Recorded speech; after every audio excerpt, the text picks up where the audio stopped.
आं बेखौ सेल्युट खालायो सनमान होयो सिबल' जायो सिमाङानो बेना सिब हाग्रामाया अहंखारा बारा जालांबाय बियो मालायनि आथिं सिङाव थानो बायो बिदि थांबाय थायोबा मान सन्माना बियो गावनि बिटिसि एकर्ड खालायनायनि मान सन्मान जोबो सोरबा सिदा खोथा नंगौ नोंसि लागोआव नैबे सिदा थांनाय लामाखौ मावस्लाबनो हायाखै आं माने नैबे थब्लं लामा दंना बेखौ फाक्का बिदोंमोन फाग्लाफ्रा जोंना बेखौ हास्लाबाखै उरा उरा जानानै बाखि गासिबो गामियाव फाक्का लामाजोब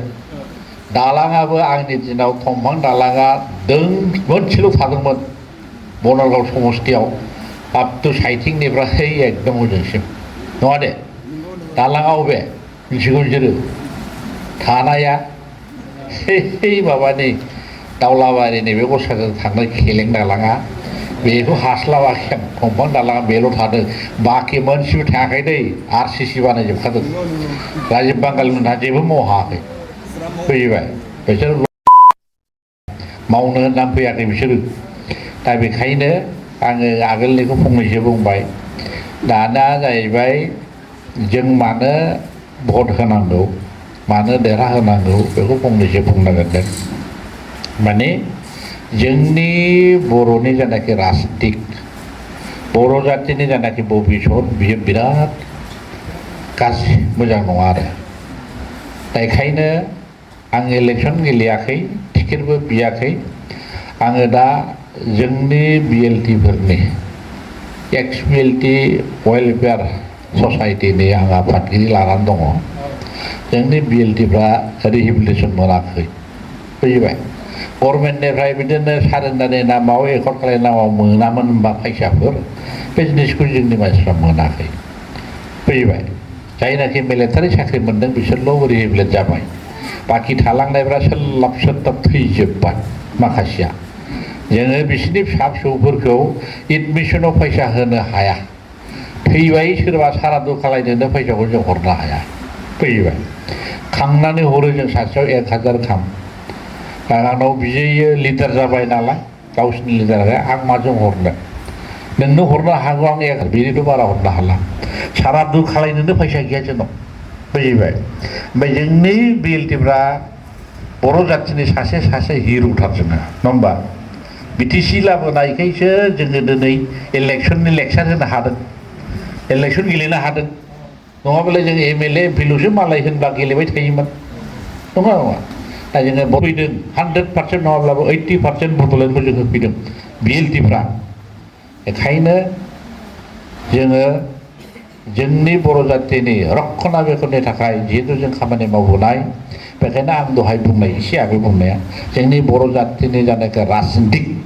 जातिनि भबिसत बियो बिराद क्रिटिकेला मारैहाय जाखो जोङो एसे राजनितिक पावार मोननानै जोंनि बर'फ्रा गावजों गाव सेटलाय बिलाय जालायजोब्बाय राजनितिक पार्टिया दोलोआनो मोननै मोनथाम जालालांजोब्बाय गावजोब्बाय सोरबा BJP सोरबा AGP सोरबा BPF सोरबा UPPL सोरबा माबा माबि जालाजोब्बाय नङा होमबा कंग्रेसि जालाजोब्बाय दा बेखौ नुनानै जोंनि दानि आसामनि गभर्नमेन्टनि सरकारफ्रा कंग्रेसआ तृणमूल कंग्रेस माखासे गोबांथार नेशनेल पलिटिकेल पार्टिनि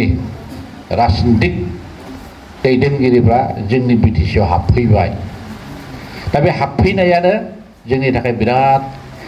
गिथावना जाबाय बेखायनो जोङो जातिखौ ज' जानो जों खावलायदों एबाराव जोङो गासैबो 16था संगठना जों दाखालि एसे रायलायबाय थादोंमोन मोननै दोलोजों ज' जाजिनि बुजिबाय मोननै BPF UPPL मोननैजों ज' जाजिनि जोंनि BTCनि राजनितिकनि पावारखौ जोंनि बर'नि आखायाव लाजिनि होननानै जोङो 16था संगठन ज' जानानै जों रायलायदोंमोन बे रायलायनायाव हाग्रामा महिलारिया जोंजों रायलायाखिसै प्रमद बर'आ UPPLना जोंजों रायलायबाय रायलायनानै बेनिफ्राय प्रमदआ रायलायबाय हाग्रामाया रायलायाखिसै फारसेल' आखाइ खबजाया नङा होमबा फारनैजोंसो आखाइ खबजायो बेखायनो फारसेया रायलायबाय फारसेया रायलायैखाय बे इलेक्सननि मुहुर्त समाव इउपिपिएलआ बिपिएफखौ बुंबाय बिपिएफआ इउपिपिएलखौ बुंबाय मुं सुलायलायगासिनो दङ गतिके जों बिसोरखौ बे समाव अरजाब होनो हाथ'नाय नंलिया बिदि होननानै जों बन्द' खालामनानै दोनथ'बाय बेखायनो जों मा खालामबाय हाग्रामाया मानो रायलायदिया जातिनि खाथिरावथ' रायलायथारनांगौमोन रायलायनाङामोन होनबा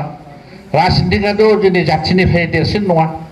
राजनितिक खालायोब्ला जों जातिनि थाखायसो राजनितिक खालायनांगोन नंगौ नङा फालाय बेखायनो जोङो एकदमबारे मोनसे सिद्धान्त लाबाय जों नैबे इलेक्सन समाव जोङो मोननैबो दोलोखौ जों खावलायनो हाथ'नाय नंला नांगौबा दोनथ'नोसै इलेक्सन जोबनायनि उनाव जोङो अबेबा कर्नारनिफ्राय बुद्धिजीबि जा इन्टेलेक्सुवेल जा सोरबा रायजो राजा आइ आफाफ्रा जुदि जोंखौ खावलायफिनोबा मोननैबो दोलोजों इलेक्सन उनाव जोङो रायलायहोफिननायनि पलिसिखौ जों लादों आरो दा बन्द' खालामनानै दोनथ'नांबाय बुजिबाय बेखायनो हाग्रामाया माने जोंजों रायलायाखिसै नालाय हाग्रामाया मानो रायलायाखै जों बयबो सिन्था खालायदों बे रायलायैनि आन्दोआव माबा दं नामा बुजिबाय सिन्था खालायदों जों बयबो बेखायनो जों मा खालायबाय सिङाव बे जोंनिसो पलिसि जाबाय आरो नोंथांमोनाबो बुंला गोसोआवल' सोनानै लादो एसे बुंनाय जानोसां बुजिबाय जोङो सिङाव आरो इनडाइरेक्टयै हाग्रामाया अहंखारा बारा जालांबाय बियो मालायनि आथिं सिङाव थानो बायो बुजिबाय बे खालि गावखौल' शिब जाजानो लुगैयो शिबल' जायो सिमाङानो बेना शिबल' फाग्लासो हा शिबबो लुगैब्लानो मोनो होनबा हा इलेक्सन गेलेलायनानैसो शिब जायो जायहा देरहागोन जायहा बांसिन मोनगोन बिसोरसो जागोन जाय गभर्नमेन्ट दागोन बिसोरसो जागोन नङा होमबा हा बेखौ शिबखौल' लुगैयो हा थाङाखिसै एसेमब्लियाव 5 बोसोराव खनसेबो थाङाखिसै बेखौथ' होनबाय थायोना ससियेल मिडियायाव नोंथांमोना नुयो नंगौ नङा दा बे थांनांगौ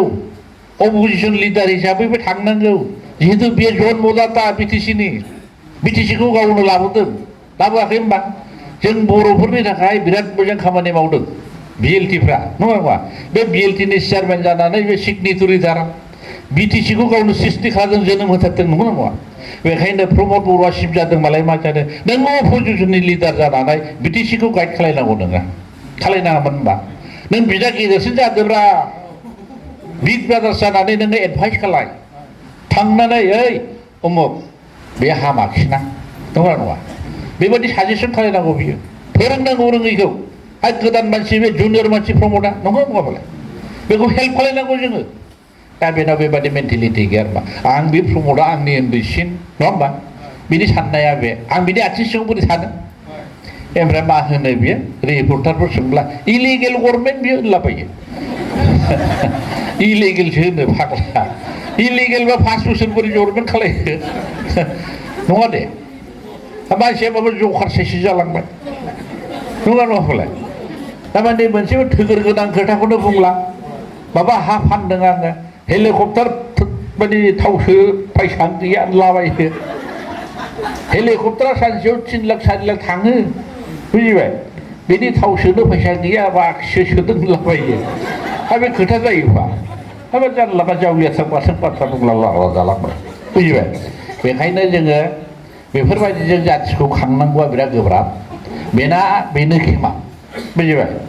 आं बेखौ सेल्युट खालायो सनमान होयो मिथिबाय बेयो बर' जाथिनो जे बिटिसि लाबोना होबाय भारतनि संबिधाननि आन्दाराव नंगौ नङा बर' रावखौबो इण्डियाननि मोनसे राव हिसाबै जों थिसनना गालांबाय मोजांथार शिबाबो फार्स्ट बेनो शिब जाजेनबाय बर'आव दंबा इलेक्सन गेलेलायनाय शिबनि वार्ड शब्दखौ बिथाङानो लाबोजोब्बाय 15 बोसोर बियो शिबबो जाथारबाय मावबायबो हालु मैलोमै लामा सामा मावला लांजोब्बाय मावनायाथ' मावखाथारनांगोन आन्दलना बेनि थाखायबो आन्दलन जाखादों जेबो मोनखायाखैमोन नालाय हाब्रु दैब्रु लामाया मोनसेबो एकदम माबा गैयामोन गोदो नंगौ नङा आरो जोंनि बर'फ्रा साइकेलानो गामि दरसेयाव गंफा गाहामल' दंमोन गंनै गाहामल' दंमोन मटर साइकेलानो गैखायामोन नंगौ नङा गोदोलाय ट्रेक्टर होननाय जिनिसखौ जों नुफेरखायामोन जों उन्दैनिबा दा दिनै जे परिबर्तन जाबोगासिनो दं बेखायनो बेहा बर' जाथिनो मोनसे बिटिसि लाबोना होबाय माने भारतनि संबिधाननि आन्दाराव सिक्सिडल होनलायनाय जों इलेक्सन गेलेनायनि सिमना थिमना बानायनाबो होबाय नंगौ नङा थोबाय भगबाना बेखौ बिराद अनदों आं बुजिनायाथ' थोबाय बायदि मोनदां थोआखै दे मानसि सासेनि भाग्यआ बिदिनो थायोना इण्डियानि प्राइम मिनिस्टारखौ नाय कन्टिनिउ 15 बोसोर जानाया सोर नै दानि नरेन्द्र मदिया 15 बोसोर कन्टिनिउबो जादों बेहा खायदा कौशल दङ टीमा मोजां बेनि टीमा हाग्रामायाबो टीमा मोजांमोन जों गोराथारमोन ना गोदो नङा होमबा ज' ज' बिराद रावबो एदाव हाखा हायोमोनफा रावबो एदाव हाखामोन जोंखौ दा ओंखायनो लागाथार जोङो 15 बोसोर इलेक्सन गेलेनानै देरहामारदोंबो देरहायाखै होमबा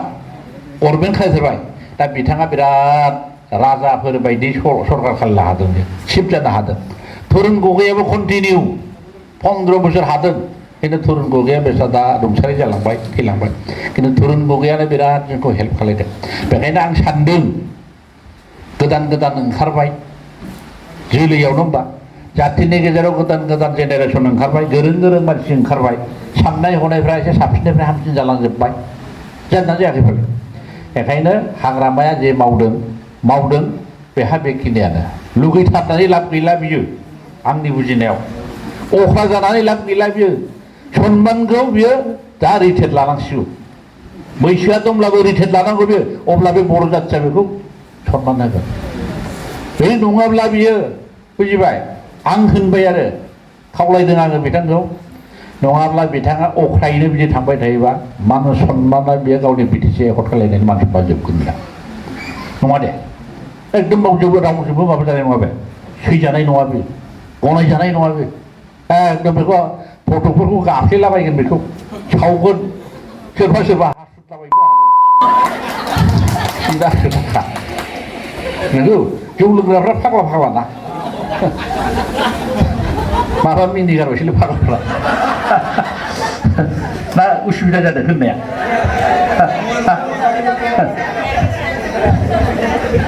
गाज्रि मोनो नाङा माबा होनफ्लांबायबा बुजिबाय नङा नङा आं लुगैदों जों सनमान होयो जों बेखौ सिलेक्ट खालायो जोंनिनो लिडारमोन होनबा बर' जाथिनि लिडारमोन आंनिबा बियो एबारनिफ्राय रिटायार लानांसिगौ एबार खेबसे गेलेस्राथों आरो गेलेबाय जोब्बाय टिकेटआबो माबा गावनो होखायो नालाय दा ओंखायनो बेखौ जोङो इनडाइरेक्ट इलेक्सनाव फेजेननो नागिरदों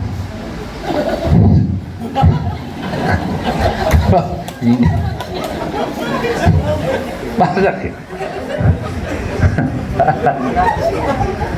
स्रि बुंफ्लांबाय आङो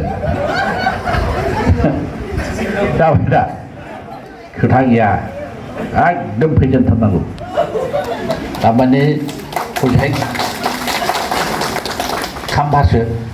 खाम्फाखौबो नारगारबाय आंखौथ' बारलांखावनो नारगारदों चन्दनखौबो नारगारबाय जों एखे गन्द्रायथार नङा दा मोनसे गन्द्रायनि मोनसे गलिनि मानसिफोरमोन जोङो आखलफ्राबो हामजाखा रावनाबो बेखायसो जै जादोंलै जोङो दुस्थ' मिनिनोसो फाग्लाफ्रा नंगौब्रा थारमाने एसे दुस्थ'बो जानांगौमोन खिन्थु दा जाननांला गोदोसोमोन बै आन्दलन समावसो जों दुस्थ' खिन्थु दाथ' उफाय गैला जोङो दा समाजा मोजां जाबायना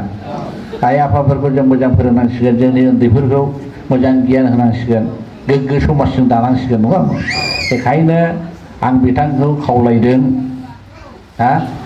बिथाङा एबार इलेक्सनाव जेनखासिगोन बेखायनोथ' फेजेनखासिगोन जों जयैनो नङा होमबा रिटायार लानाया मोजांसै फैयो ना मा होनो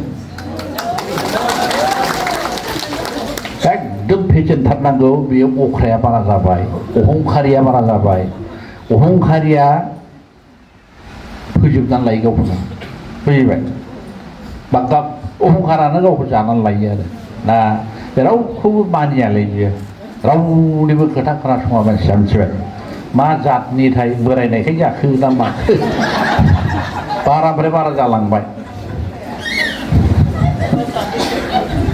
दा जायखिया आं होनबाय हो जों सानदों प्रमद बर'खौनो इउपिपिएलखौ सरकार दागोनखौ जों नुहुरखादों बेखायनो जोङो एक्स-बिएलटिनिफ्रायबो आं आरो चेयारमेन जानानै जोंनि प्रमद बर' बिथाङा जोंखौ खावलायबाय थादों जे आदा जोङो जातिनि भबिसतनि थाखाय जों ज' ज'यै खामानि मावलांनांसिगोन बिदि होननानै एसे हेल्प खालायदो होननायखाय आंबो गोजामखा समस्ति आंनो बानायनाय नङा होमबा बनरगाव समस्ति होनलायनायथ' गैयामोन गोदो जोंनो बानायदों अन्थाइबिल भिसिडिसि नामखौ आंनो दोनदों बुजिबाय आंना गामियाव अन्थाइ बिलमोन नालाय आं दोननाय जादों दायआ आंनि नङा नोंथांमोननिसो बुजिबाय दा बे जोंहा BCDC जों बानायबाय बनरगाव समस्ति बानायबाय जोंनो बानायग्राथार बेवहाय इलेक्सन गेलेखांबाय आदाया सिनायो खोब जाहारबारिथ' ओरै साइडथिंसिम सिनायो एसे हेल्प खालायफादो रबिराम ब्रह्मखौ देरहाहोदो ओरै होनदों बिदि होननायखाय आंबो खुथारै खावलायबाय नालाय आंबो माने नांफाबाय आरो बुजिबाय बेखायनो केम्पिंआव ओंखारफादों दा देबोरगावआव ओंखारबाय आं खाम्फानि जानानै ओंखारबाय मैयाबो मिटिं जादों गोगोमनो जोंना खाम्फाया देरहासिगोन हाग्रामाखौ फेजेनथारसै नालाय जोङो खोथा गैया माने गाबोनथ' क'क्राझाराव उखुन्दै गुलायलायगोन मिथिबाय उखुन्दैया मारै खुगोन हिनजावफोर गोजायैनो 500 जनसो जइन जागोन दा बुजिबाय गासिबो हिनजावफोरजों एकदम बिराद बुरजाखा दा बेखौ नायोब्लाथ' जेनेबा दिनैहाय माबायाव थांदों सरलपारायाव शिबा प्रमद बर'आ ओरैबायदि मानसि आंखौबो फैगोन नामा होनना बुंहरदोंमोन लकेलनि नेपालिफोर बर'फोर थारमाने आंखौ सिनायजोबो समस्तिया देबोरगावब्लाबो आंखौ मोनसेबो जायगायाव सिनायि गैया दै पर्बतझरायाव दाखालि थांना फैदां केन्डिडेटनो फैसा होनासो फैबावदां 2 लाख होना फैदां मिथिबाय माने केन्डिडेटआ गोदो एबसुनिनोमोन ओमफ्राय दा बिपिएफसो लांलांबाय इउपिपिएलनि आफादगिरि पर्बतझरानि सेंग्राया मोजांथार आरो बुजिबाय ओमफ्राय आंजों सिना जाना नालाय आदायाबो एसे रायज्लायफैदो होनना बुङो दाखालि लकेल गार्जेनफोरजों रायज्लायहैदां ओमफ्राय फैसा गैयालै नैबेखौनो होना फैदां दा बेनिफ्राय पर्बतझराया देरहाथारबाय बुजिबाय बेनिफ्राय गुमाखौ लाङो श्रीरामपुर देरहाबाय सराइबिल देरहाबाय बेनिफ्राय दतमा देरहाबाय जोंना बनरगाव देरहाबाय देबोरगाव देरहाबाय सालाकाथि देरहाबाय बुजिबाय फकिराबो देरहाबाय थारमाने देरहानायनि पिक्सारखौ आं सिङावखौ मिथिखाजोबगौ बेखायनो खिथाबाय आङो देरहाखाबाय आरो हजोंनाबो देरहाबाय आं गहपुरसिम थांलांफैबाय दाखालि गहपुराव थांफेरबाय सोरबा जाथि खुरमा दं नामा सोरबा हा